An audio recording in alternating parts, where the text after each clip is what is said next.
Welcome all, स्वागत है आप सभी लोग का हमारे YouTube channel Indian institute of physics पे। तो आज की इस वीडियो में हम लोग बात करेंगे कि TIFR फिजिक्स के लिए प्रिपरेशन कैसे करनी है for PhD as well as integrate PhD का जो एंट्रेंस एग्जाम होता है। TIFR एक्चुअली TIFR नाम नहीं होता है, TIFR GS नाम होता है। ठीक है, TIFR GS एडमिशन जो है नाम होता है। और ये होता कब है, पहले कुछ छोटी सी बेसिक डिटेल्स बताएंगे, फिर उसके बाद हम लोग बाकी प्रिपरेशन कैसे करेंगे उसके बारे में डिस्कस करेंगे। होता है दिसंबर के सेकेंड संडे को। ठीक है, याद रखिएगा, दिसंबर के सेकेंड संडे को हो रहा है। काफी सालों से हो रहा है और ये इस बार भी हर बार ऐसे ही होना है। ठीक है, और चेंज करते हैं वो बाद में, वो अलग बात है कि इन फ्यूचर कभी चेंज हो जाए, अभी यही रहना है। ठीक है, दिसंबर के सेकेंड संडे को TIFR GS का एग्जाम होता है। इसके बारे में डिटेल चाहिए, ऑफिशियल वेबसाइट आप TIFR GS गूगल पे सर्च कर दिए। ठीक है, गूगल पे सर्च करिए TIFR GS और 2023 लगा लीजिए, 2024 लगा लीजिए, कुछ भी 2023 लगा लीजिए, क्योंकि अभी रिसेंटली ये हुआ है जब मैं ये वीडियो बना रहा हूँ। इन फ्यूचर पता नहीं ये वीडियो कब तक देखी जाए, तो 2023 सर्च करके आप लोग निकाल सकते हैं। जो भी रिसेंट हुआ साल चल रहा हो उसी साल का ही आप सर्च करके इसको सर्च कर लीजिएगा। ठीक है, वेबसाइट में जाएंगे, आपको वहाँ क्वेश्चन पेपर्स पुराने मिल जाएंगे, प्रीवियस ईयर क्वेश्चन पेपर्स मिल जाएंगे। आपको वहां पर और भी डिटेल्स होगी कि फेलोशिप कितनी मिलती है, कौन कौन से टॉपिक्स पे वो लोग रिसर्च कराते हैं, बहुत सारी डिटेल होगी। एडमिशन का प्रोसीजर कैसा होता है कि वो पहले TIFR GS का रिटर्न लेंगे, उसके बाद तो वहां पर वेबसाइट में आप जाइए, उसको देखिए डिटेल। कभी इन फ्यूचर में एक अलग सी वीडियो बना दूंगा कि TIFR के लिए डिटेल्स क्या क्या होती है। अभी क्योंकि प्रिपरेशन से रिलेटेड वीडियो बनानी है तो we will stick to this point. सबसे पहले हम लोग बात करेंगे सिलेबस की। हम लोग बात करेंगे कि TIFR का जो सिलेबस क्या होता है। आप जाओगे उसी वेबसाइट पे TIFR GS जब सर्च करोगे, सिलेबस वहां पर होगा। सिलेबस जब आप खोलोगे तो सिलेबस में लिखा हुआ है, जैसे इंटीग्रेट PhD और PhD सिलेबस में लिखा हुआ simply electromagnetic theory, mechanics, mathematical physics, इस तरीके से जो टॉपिक के नाम है वो लिखे हुए हैं, यानी कि सब टॉपिक उन्होंने क्लासिफाई नहीं किया है। अब जैसे इंटीग्रेट PhD में उन्होंने ये रखा है कि जो आपने ग्रेजुएट कोर्सेज में, अंडर ग्रेजुएट कोर्सेज में पढ़ा है वही हम पूछेंगे। PhD में वो जो पोस्ट ग्रेजुएट कोर्सेज तक आप लोगों ने जो पढ़ा है, अंडर ग्रेजुएट और पोस्ट ग्रेजुएट कोर्सेज तक जो भी चीजें आपने पूछी है वो हम PhD के एंट्रेंसेज में पूछेंगे। उनका सिंपल है एकदम फंडा। ठीक है, तो सिलेबस उन्होंने नहीं दिया है, तो अब सर सिलेबस हम माने तो माने क्या? तो देखो, इसके जो है दो तरीके हैं, मैं आपको बताता हूँ। पहला तरीका ये है कि आप मेरी बात को फॉलो कर लो। क्या फॉलो कर लो? PhD के लिए नेट गेट का जो सिलेबस है आप वही मान लो। ठीक है, लेकिन उसमें क्या करिएगा, आप कुछ टॉपिक घटा दीजिएगा। जैसे एटॉमिक मॉलिक्यूलर न्यूक्लियर पार्टिकल वगैरह के क्वेश्चन इतने नहीं आते हैं। ठीक है, इनमें काफी weightage atomic molecular nuclear particle condense matter का इसमें नहीं है, अभी वो सब भी समझाऊंगा। ठीक है, और जो इंटीग्रेट PhD के लिए तैयारी कर रहे हैं वो जैम और जेस्ट का सिलेबस मिला के जो सिलेबस बन जाए वही समझ लो TIFR का सिलेबस है। ऑफिशियल कोई सिलेबस नहीं दिया है तो भाई जो ऑलरेडी मार्केट में जो है उनको हम लोग फॉलो करेंगे। जैम और जेस्ट का मान के इंटीग्रेट PhD वाले, नेट गेट का जो सिलेबस है उसके लिए TIFR का ही सिलेबस मान के हम लोग काम करेंगे। ठीक है, पहला तरीका ये। दूसरा तरीका ये है कि आप डिमांड सप्लाई के गेम को समझ लो और आपको सिलेबस वही सिलेबस है। डिमांड सप्लाई का गेम क्या होता है? ठीक है, डिमांड एंड सप्लाई। देखो, प्रिपरेशन करने का तो एक सिद्धांत होता है, सारी दुनिया में यही चलता है। करेंसी हो, कमोडिटीज हो, शेयर मार्केट हो, XYZ कुछ भी हो, सारी दुनिया में जो खेल चल रहा है वो डिमांड एंड सप्लाई का चल रहा है। जो डिमांड हो आप उसकी सप्लाई दो। ठीक है, जैसे डिमांड है बच्चों की TIFR की फिजिक्स प्रिपरेशन कैसे करनी है, मैं आपको सप्लाई दे रहा हूं, इसकी वीडियो आपको दे रहा हूं। अब जाहिर सी बात समझ पा रहे हो कि आपने सर्च करा, ढूंढा, तो आप ये मेरी वीडियो देख रहे हो, सुन रहे हो, इसका मतलब आपको जरूरत है सुनना है इस चीज को, तो आपकी डिमांड है, तो मैं आपको सप्लाई दे रहा हूं। तो यही दुनिया में चल रहा है कि डिमांड सप्लाई का गेम चलता है। तो यहां पर भी आपको समझना है, प्रीवियस ईयर क्वेश्चन पेपर को डाउनलोड करो, कोई भी 2-3-4 साल के डाउनलोड करो। उन क्वेश्चन पेपर के जैसे हमने क्वेश्चन पेपर में डाउनलोड करा, पहले क्वेश्चन का जो भी टॉपिक हो आप लिखो कि इलेक्ट्रोमैग्नेटिक थ्योरी पे इसने मेथड ऑफ इमेजेस पूछा। दूसरा क्वेश्चन, इसने क्वांटम मैकेनिक्स से एक्सपेक्टेशन वैल्यू निकलवाई। स्टैटिस्टिकल से इसने पार्टीशन फंक्शन निकलवाया। पूरा लिख लो, 3-4 सालों का लिख लो आप लोग। ठीक है, जो लेटेस्ट 3-4 साल के जो क्वेश्चन हो उनको, उनके टॉपिक्स लिख लो कि इन टॉपिक से उसने क्वेश्चन जो है हमसे पूछा। जो पूछा वही सिलेबस है, जो वो पूछ रहा है वही सिलेबस है। अब बात करते हैं हमको प्रिपरेशन करनी है, जो पूछ रहा है उस वही प्रिपेयर करना है। यानी कि सबसे पहले आप एक एक्सेल शीट बनाओ, उस पे जो है सारे टॉपिक्स लिखो। 23 का पेपर हो गया है, 22 का, 21 का, 20 का, 19 का, 18-17 ऐसे जाते जाओ, कम से कम 10 सालों के बनाओ पीछे तक। लेटेस्ट वाला सबसे ऊपर रखना, सबसे इंपॉर्टेंट। 23 वाला उसकी एक पूरी एक्सेल शीट बनाओ। ठीक है, अब 22 वाला अगर कोई ऐड हो रहा है तो ऐड करो, अगर मान लो 23 में ही कोई टॉपिक रिपीट हो गया, मान लो जैसे मैं आपको बताऊं, अनसर्टेनिटी के ऊपर उसने सपोज करो 2023 में पूछा और 2022 में भी पूछा अनसर्टेनिटी के ऊपर, तो अब बार बार अनसर्टेनिटी ना लिखो।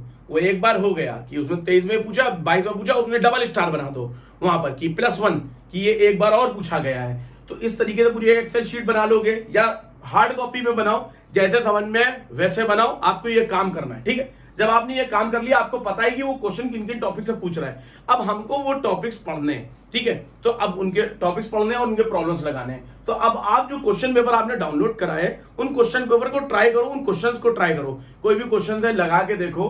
ठीक है, और लगाने के बाद आप देखो लग रहा है नहीं लग रहा है। अब जाहिर सी बात है, जैसे मान लो वेक्टर कैलकुलस का उसने कुछ ग्रेडियंट या नॉर्मल का कोई क्वेश्चन पूछा, अब आपसे नहीं लग रहा है। अब आप ये खुद सोचो कि हमको ये ग्रेडियंट पढ़ना है या हमको निकालना है वेक्टर कैलकुलस, तो वेक्टर कैलकुलस कहां से पढ़ें?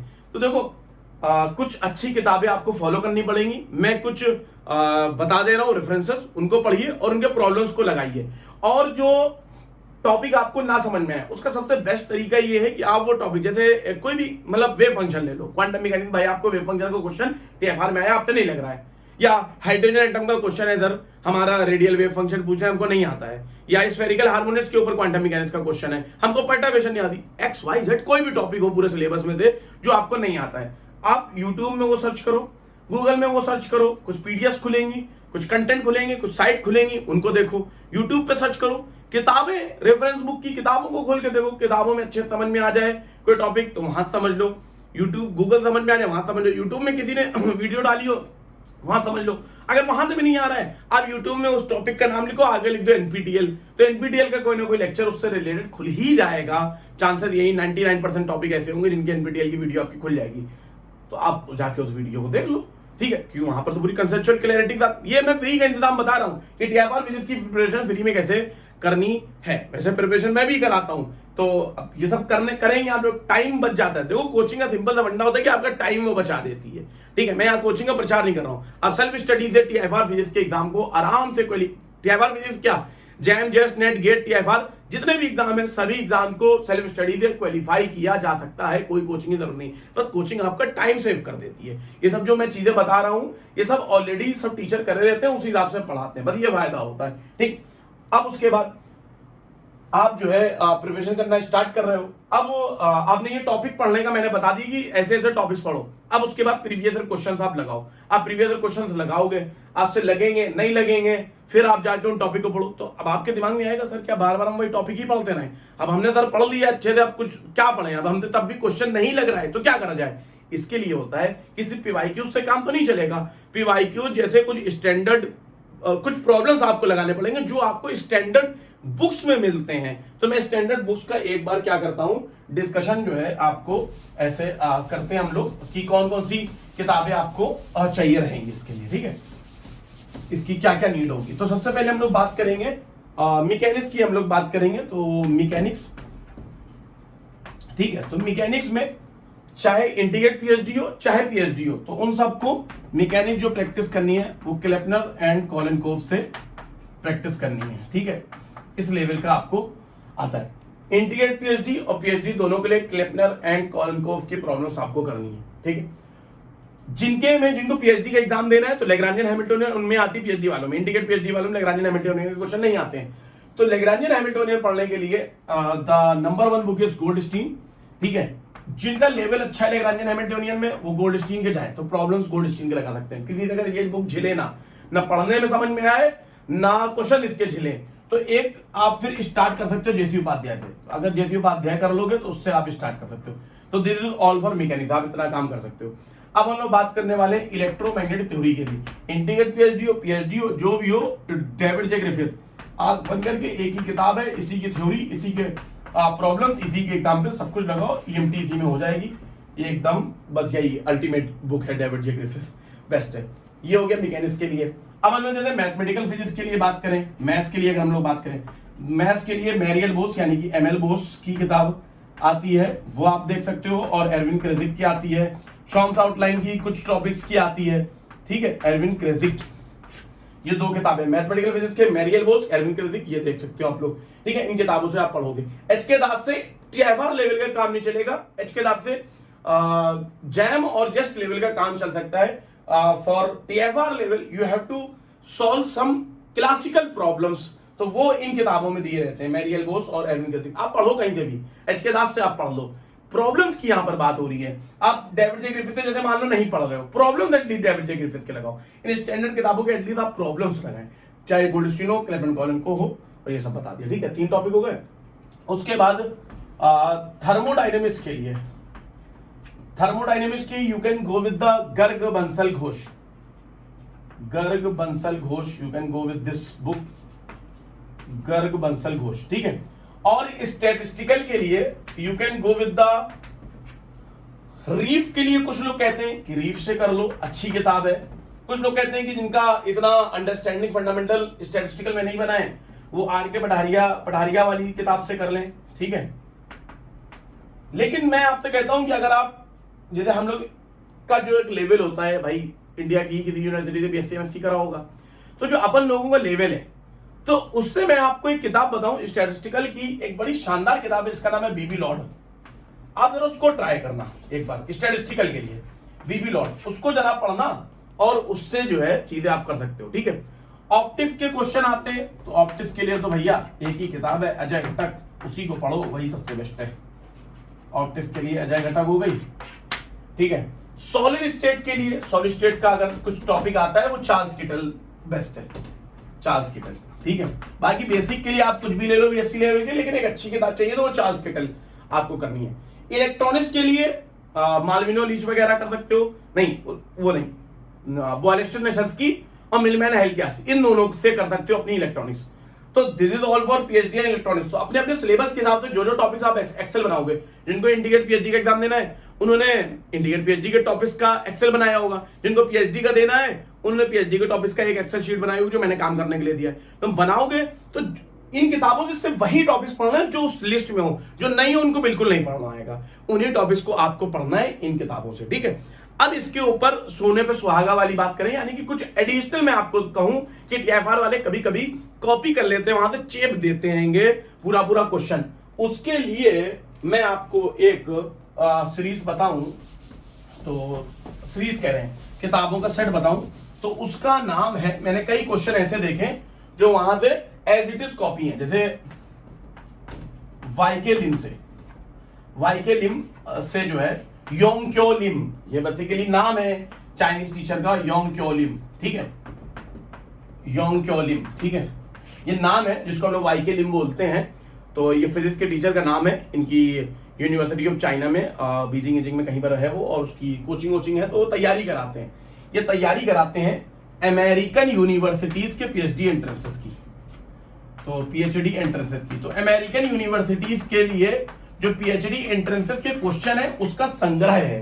बेसिकली अमेरिका में PhD एंट्रेंसेस की जो प्रॉब्लम्स का जो संग्रह है, वो यहाँ पर इसमें उन्होंने इकट्ठा करके, कलेक्शन करके इसको किताब बना दी है। आप मार्केट से भी ले सकते हो, PDF भी अवेलेबल है, देख लेना, वो कहीं पर मिल जाएंगे आपको। ठीक है, डन, ये हो गया। और हाँ, तो बात ये है कि लेकिन जब आप YK लिम पढ़ोगे तो थोड़ा होशियार रहना। होशियार कैसे रहना, यहां पर इनका जो एंट्रेंस होता है थोड़ा सब्जेक्टिव क्वेश्चन भी होते हैं, तो अपन लोगों को अपना इंडियन एग्जाम्स को ही ध्यान रखना है कि हमारे यहाँ ऑब्जेक्टिव सिस्टम है।